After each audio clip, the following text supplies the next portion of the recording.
Il existe des histoires que les gens préfèrent taire, et d'autres que personne n'ose même évoquer. C'est le cas d'Auguste, un vieillard de 94 ans qui a passé la majeure partie de sa vie dans un petit village oublié de la région de la Dordogne, entouré de ruelles pavées et de maisons anciennes défiant le passage du temps. Mais la sienne n'est pas une maison comme les autres. Quelque chose y vit. Quelque chose qui ne l'a jamais laissé en paix. Depuis des décennies, les habitants du village murmurent à propos de la demeure d'Auguste. On raconte que des chuchotements résonnent parfois à l'intérieur, même quand il est absent. Que les lumières s'éteignent toutes seules, que la porte de sa cour s'ouvre en pleine nuit et que plus d'une fois, des ombres ont été aperçues bougeant derrière les fenêtres. Mais personne n'ose lui poser de questions. Personne sauf Thomas, un jeune journaliste intrigué par ces histoires et décidé à en découvrir la vérité. Il ne croit ni aux fantômes, ni aux malédictions. Du moins, c'est ce qu'il pensait avant de s'asseoir face à Auguste et d'écouter de sa propre bouche ce qu'il avait vécu. Ce jour-là, le vieil homme l'accueille d'un regard vide et d'un léger tremblement dans les mains. Il semble fatigué, mais ce n'est pas la lassitude du corps, c'est celle de l'âme. Il s'assoit dans son vieux fauteuil à bascule, dans l'angle le plus sombre de la maison, et après un profond soupir, il commence à parler d'un passé qui, selon lui, n'est jamais réellement mort. Tout a commencé il y a plus de 70 ans. Ce qui suit n'est ni une légende urbaine ni un simple récit. Chaque mot semble plus réel, plus pesant, plus troublant. Car ce qu'Auguste s'apprête à raconter à Thomas n'est pas seulement une histoire de guerre, c'est un témoignage d'horreur, d'âme piégée et d'une faute qui l'a condamné à vivre avec les morts toute son existence. Et le pire, dans tout ça, c'est que ce n'est pas encore terminé. Thomas cligne à peine des yeux. Il y a quelque chose dans la voix du vieil homme qui le tient en haleine, prisonnier d'un récit qui ressemble davantage à une confession qu'à une simple narration. Auguste entrelace ses doigts tremblants et laisse échapper un long soupir avant de poursuivre. « Je n'ai pas toujours été ce vieil homme décrépit que tu vois devant toi. Il fut un temps où j'étais fort, jeune, et où je ne croyais pas aux morts. Sa voix se brise un instant. Ses souvenirs semblent l'écraser sous leur poids. En 1943, alors que la guerre ravageait le monde, Auguste n'avait que 18 ans. Il n'est pas allé se battre, mais il a été envoyé comme aide-soignant pour travailler dans les hôpitaux de campagne en France. Un jeune Français plongé au cœur de l'horreur, entouré de soldats couverts de sang et d'agonie. Cris de douleur, explosions au loin, l'odeur insupportable de chair brûlée. Des visions que nul homme ne devrait jamais voir. « Tu crois que l'enfer est sous terre, gamin ?» demande-t-il soudain, un rictus amer aux lèvres. « Non, je l'ai vu de mes propres yeux. » Un frisson parcourt Thomas. Il y a quelque chose dans la façon dont il prononce ces mots qui lui glacent le sang. Les hôpitaux de guerre n'étaient pas des lieux de guérison, mais des salles d'attente pour la mort. Les couloirs étaient remplis d'hommes mourants, de soldats aux blessures si profondes que leur chair se détachait de leurs os, de jeunes garçons appelant leur mère avant d'exhaler leur dernier souffle. Mais le plus terrifiant n'était pas la mort elle-même, c'était ce qui restait après elle. Au début, ce n'était que des détails. Un murmure lointain quand personne ne parlait. Un lit défait au matin, alors que le soldat qui y dormait était mort la veille. Des ombres mouvantes dans les coins sombres, lorsque tout le personnel dormait. Nous mettions ça sur le compte de la fatigue, du stress, mais au fond de nous savions que quelque chose clochait. La voix d'Auguste devient plus basse, plus tremblante. Le premier événement vraiment effrayant s'est produit une nuit glaciale et silencieuse. Un soldat mort réapparut sur la liste des patients le lendemain, comme s'il était encore en vie. Son nom fut barré des registres, mais quelqu'un le réécrivit d'une écriture tremblante et désespérée. Personne ne sut jamais qui avait fait cela, et le plus troublant, c'est que son corps n'était plus dans la morgue. Auguste et ses collègues fouillèrent chaque recoin de l'hôpital, mais jamais ils ne retrouvèrent ce cadavre. Et cette même nuit, quelque chose réveilla Auguste dans sa chambre. Un souffle froid glissa contre son oreille. Son corps se figea, un poids invisible écrasa sa poitrine. Il voulut crier, mais aucun son ne sortit de sa gorge. Et alors, il le vit. Dans l'obscurité, debout au pied de son lit, se tenait un soldat au uniforme en lambeaux, ses yeux dénués de pupilles et sa bouche entr'ouverte, comme s'il essayait de hurler sans en être capable. Auguste cligna des yeux et l'apparition disparut. Mais à partir de cette nuit-là, les ombres ne le quittèrent plus jamais. Le vieil homme s'interrompt. Thomas sent que la température dans la pièce a chuté, mais il ne sait pas si c'est seulement son imagination. Ce fut la première fois que j'ai vu quelque chose qui n'aurait pas dû être là, mais ce ne fut pas la dernière. Après cette nuit, Auguste ne dormit plus jamais paisiblement. Quelque chose le surveillait. Parfois, il se réveillait en sentant une présence tout près, quelqu'un respirant juste à côté de lui. D'autres fois, il apercevait du coin de l'œil des formes floues qui se mouvaient entre les lits des patients. Mais l'horreur atteignit son paroxysme lorsqu'il rencontra Wilhelm, un soldat allemand mourant transféré à l'hôpital après une embuscade. Il avait l'abdomen déchiqueté et dans ses yeux, on lisait la certitude d'une mort imminente. Auguste tenta de le rassurer. Il lui prit la main, lui murmura que tout irait bien, même s'il savait que c'était un mensonge. Mais Wilhelm ne semblait pas craindre la mort. Au lieu de cela, il planta son regard dans le sien et articula difficilement en français. « Toi aussi, tu les verras, ils ne nous laissent jamais partir. » Puis, il expira son dernier souffle. Un frisson parcourut Auguste.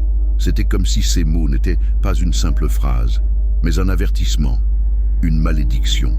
Le corps de Wilhelm fut emmené à la morgue avec les autres morts de la journée. Auguste tenta d'oublier ces paroles, se convainquant qu'elles n'étaient que les divagations d'un homme agonisant. Mais cette nuit-là, quelque chose le réveilla. L'air était lourd, suffocant. Il sentit une présence dans l'ombre. Sa peau se hérissa. Il ne voulait pas bouger, il ne voulait pas regarder, mais il le fit, et il était là. Wilhelm, debout, de l'autre côté de la pièce, la peau cendrée, les yeux d'un blanc laiteux, sa bouche entr'ouverte dans une expression de souffrance silencieuse, ses bras ballants, comme si son corps n'avait pas encore compris qu'il était mort. Auguste cligna des yeux et la silhouette disparut. Paniqué, il bondit de son lit, couvert de sueur froide. Il courut dans le couloir jusqu'à la morgue.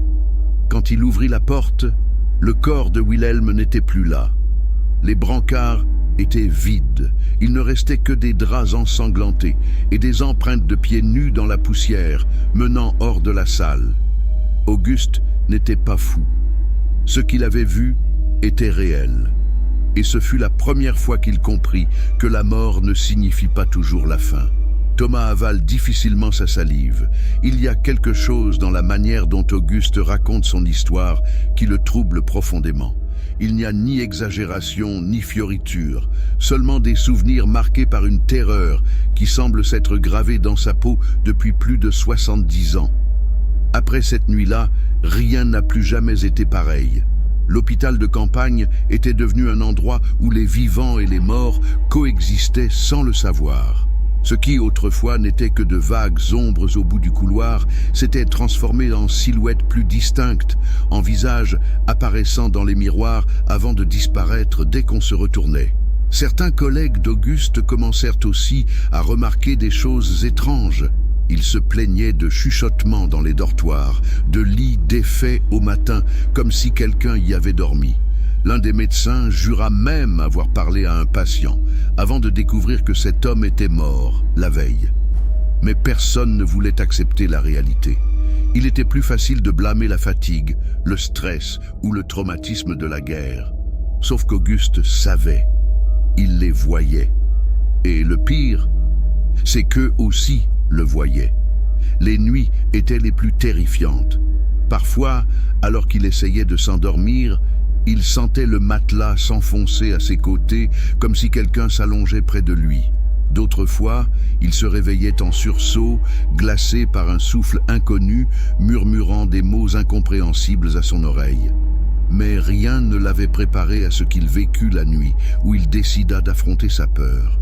Fatigué de vivre dans la terreur, il plaça une lampe près de son lit et attendit. S'ils étaient vraiment là, il voulait les voir, et il les vit. D'abord, une ombre glissa sur le mur, insensible à la lumière. Puis, une silhouette plus grande se détacha lentement du coin le plus obscur de la pièce. Elle n'avait pas de visage, pas d'yeux. Mais Auguste savait qu'elle le regardait. L'air devint lourd. Une pression invisible écrasa sa poitrine, l'empêchant de respirer. Il voulut bouger, crier, mais son corps refusa de lui obéir. La silhouette avança. Chaque pas résonnait dans la pièce comme un écho creux. Puis, quand elle fut juste devant lui, la lampe s'éteignit. Le cri d'Auguste resta bloqué dans sa gorge. Un néant glacial et suffocant l'engloutit. Il sentit des doigts invisibles enserrer son cou. Puis, il se réveilla.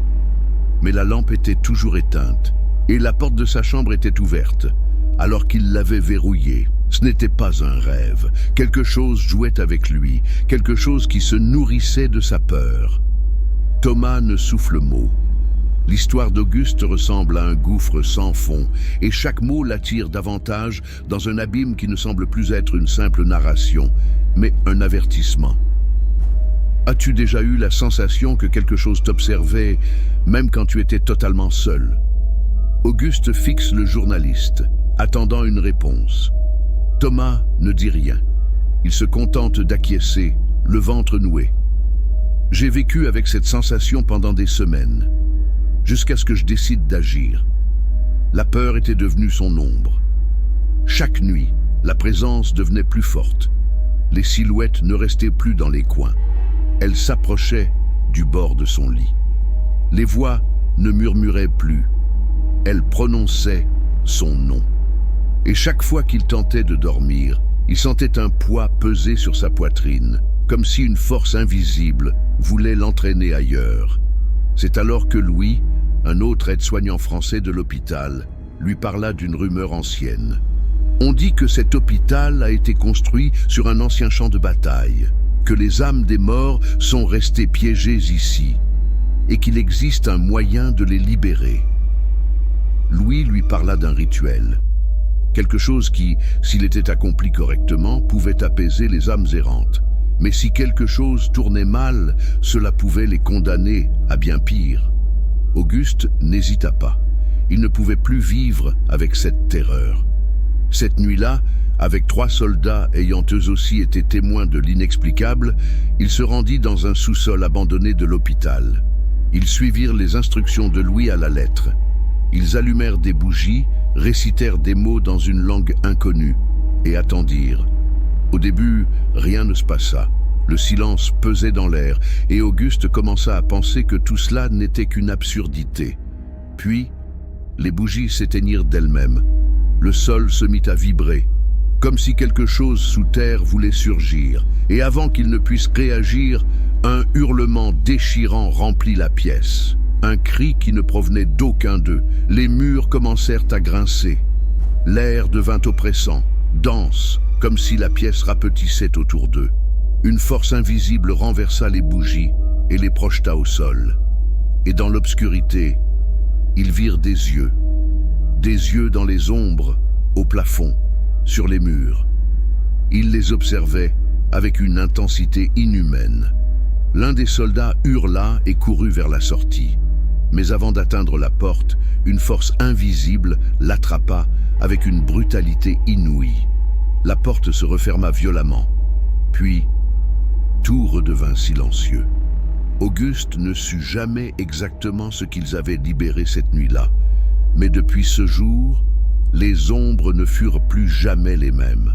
Thomas sent un frisson lui parcourir l'échine. Le regard d'Auguste a changé, comme si son esprit était retourné dans ce sous-sol où tout a basculé. Depuis cette nuit, j'ai su que quelque chose nous avait suivis. Les jours qui suivirent furent insoutenables. L'hôpital ne ressemblait plus à un refuge, mais à un piège où quelque chose attendait dans chaque coin sombre. Les soldats ayant participé au rituel commencèrent à agir étrangement. Louis, celui qui leur avait parlé du rite, disparut sans laisser de traces. Un médecin affirma l'avoir vu marcher seul en pleine nuit, chuchotant des choses incompréhensibles, les yeux perdus dans le vide.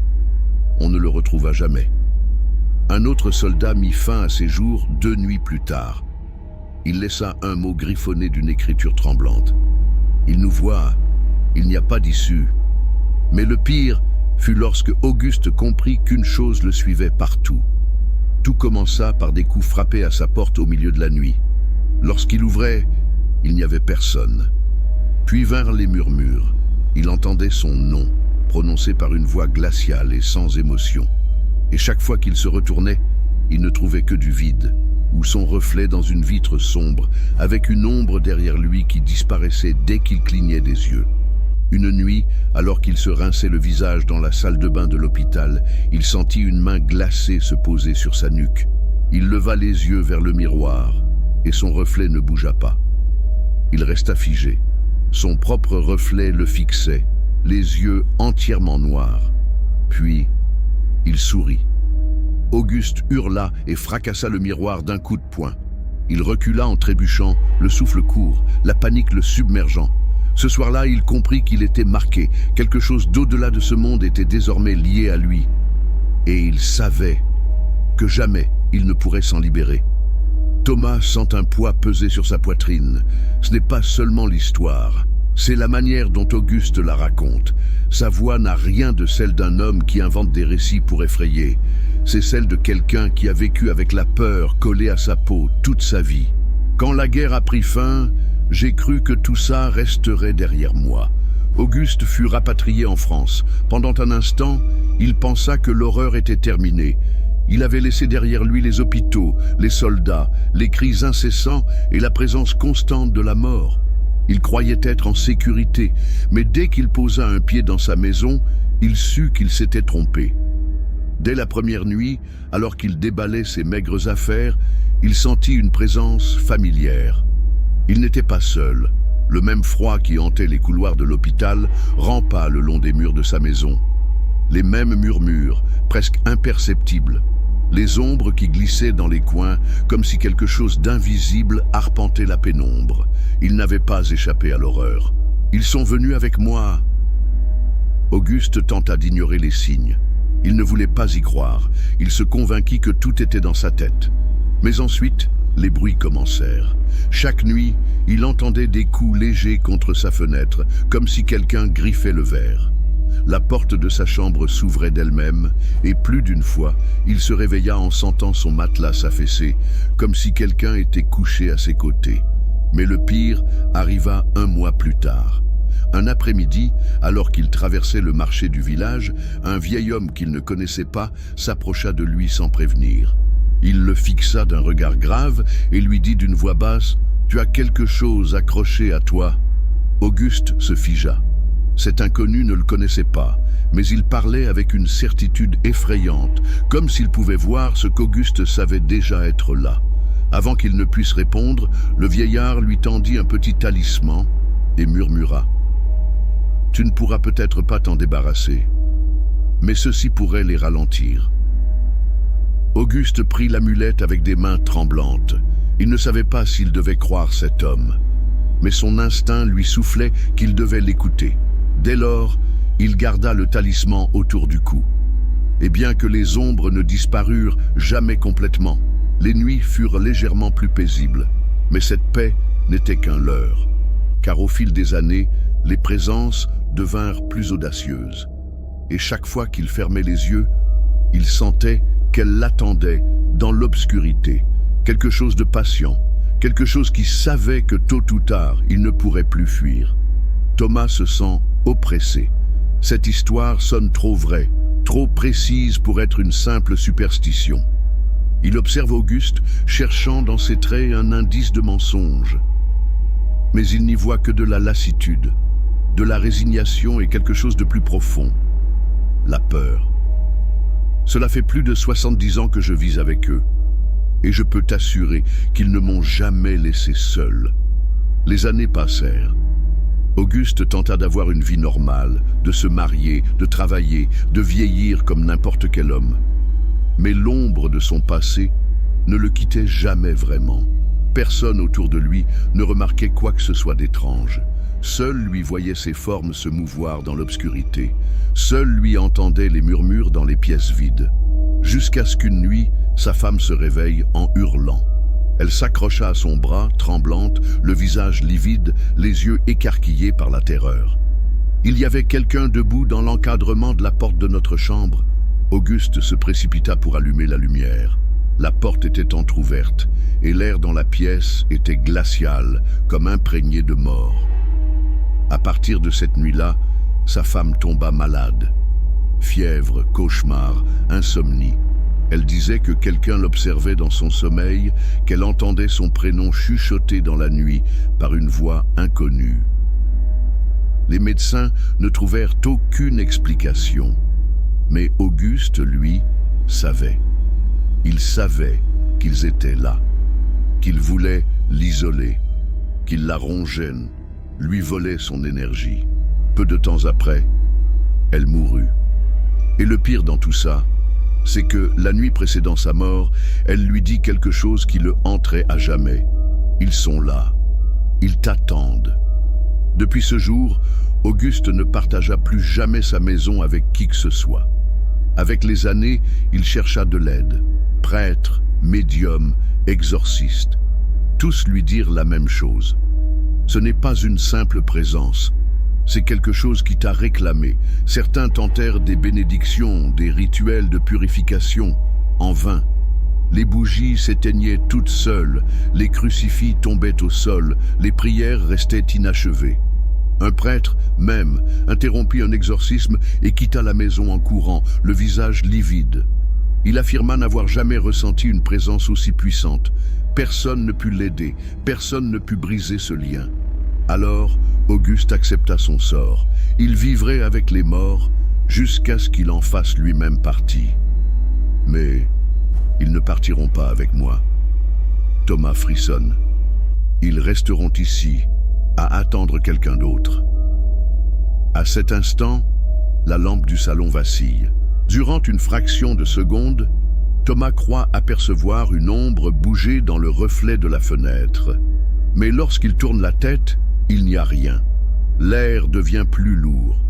Il ressent une sensation étrange, comme si l'histoire d'Auguste n'était pas qu'un récit du passé, mais une mise en garde contre quelque chose qui se cache encore dans cette maison. Le vieil homme se balance doucement dans son fauteuil, le regard perdu dans la pénombre. J'ai essayé de les ignorer, de mener ma vie comme s'ils n'étaient pas là. Mais ils sont patients. Et ils savent que mon temps est compté. Thomas sent son cœur s'accélérer. Auguste ne parle pas d'un souvenir d'antan. Il parle de quelque chose qui est encore là. Hier soir, je les ai revus. Le vieil homme inspire profondément, comme si chaque mot lui arrachait une partie de son âme. Ils étaient là, dans la maison. Pas dans les ombres, pas dans mon imagination. Je les ai vus. Thomas déglutit. La maison est silencieuse, mais il sent qu'ils ne sont pas seuls. Auguste poursuit. Ils se tenaient sur le seuil de ma chambre. L'un après l'autre, leurs visages sont devenus plus clairs. Wilhelm était là, le soldat mort dans mes bras. Louis, mon ami, celui qui a disparu après le rituel. Les autres soldats, tous ceux qui ont été marqués cette nuit-là dans le sous-sol. Sa voix se brise légèrement, comme si prononcer leur nom les rapprochait encore plus. Ils ne m'ont rien dit, ils ne m'ont pas touché. Ils se sont contentés de me regarder, comme s'ils attendaient. Auguste sait ce que signifient ces regards. Son heure est venue. Thomas lutte contre l'envie irrépressible de fuir, mais quelque chose dans l'atmosphère le cloue sur place. Le vieil homme lève les yeux et le fixe avec une intensité glaçante. Écoute-moi bien, garçon. Si un jour tu vois une ombre dans ta maison, si un murmure te réveille en pleine nuit, ne réponds jamais. Parce que si tu le fais, Ils ne te laisseront jamais en paix. La lampe vacille à nouveau. Et soudain, un bruit sourd résonne dans la pièce voisine, comme si quelque chose venait de tomber au sol. Thomas se fige, puis, lentement, tourne la tête vers le couloir et voit une ombre bouger. Auguste ne bronche pas. Il reste immobile dans son fauteuil à bascule, le regard perdu dans le vide, comme s'il savait déjà ce qui était en train de se passer. Thomas sent la peur lui broyer la poitrine, mais un instinct profond lui hurle qu'il ne doit pas bouger, qu'il ne doit pas parler, qu'il ne doit pas poser de questions. Un pas. Quelque chose glisse lentement dans le couloir. L'ombre sombre s'arrête juste à l'entrée du salon. Thomas ne veut pas regarder, mais une force plus grande que sa propre volonté l'y oblige. Et alors, il la voit, grande, maigre, difforme. Elle n'a pas d'yeux, mais Thomas sent son regard le transpercer. Elle n'a pas de bouche, mais il entend son souffle rauque, lourd, chargé d'une faim indicible. L'air devient glacé, sa peau se hérisse jusqu'à lui faire mal. Il veut courir, mais ses jambes ne répondent plus. Ne bouge pas, la voix d'Auguste n'est qu'un murmure, mais elle résonne comme un ordre absolu. Ne la regarde pas, ne lui parle pas. Le temps semble suspendu. Le silence est insupportable. Puis, l'ombre avance d'un pas. La lampe vacille violemment. Auguste pousse un long soupir fatigué. Il est temps. Thomas tourne brusquement la tête vers lui. Mais Auguste ne le regarde pas. Il fixe toujours la silhouette, comme s'il la reconnaissait. Puis, il sourit, avec résignation. Je savais qu'il viendrait me chercher. Thomas veut dire quelque chose, mais l'air reste bloqué dans sa gorge. Auguste ferme les yeux. L'ombre bouge plus vite qu'un battement de cils. Les lumières s'éteignent complètement. Un bruit sourd, un son de quelque chose qui traîne sur le sol. Puis, le silence. Thomas ne sait pas combien de temps s'écoule. Des minutes, des heures, ou seulement quelques secondes. Lorsqu'il ose enfin bouger, il allume la lampe torche de son téléphone. Le fauteuil à bascule d'Auguste est vide. Il n'y a plus aucune trace du vieil homme, aucune trace de l'ombre, juste un mot gravé dans le bois du sol. Prisonnier. Thomas se redresse, tremblant. Il comprend qu'il est seul. Mais la peur qui lui noue la poitrine lui murmure que ce n'est pas tout à fait vrai, car juste avant qu'il ne franchisse le seuil de la maison, un chuchotement glisse à son oreille. Maintenant, c'est toi qui nous suis.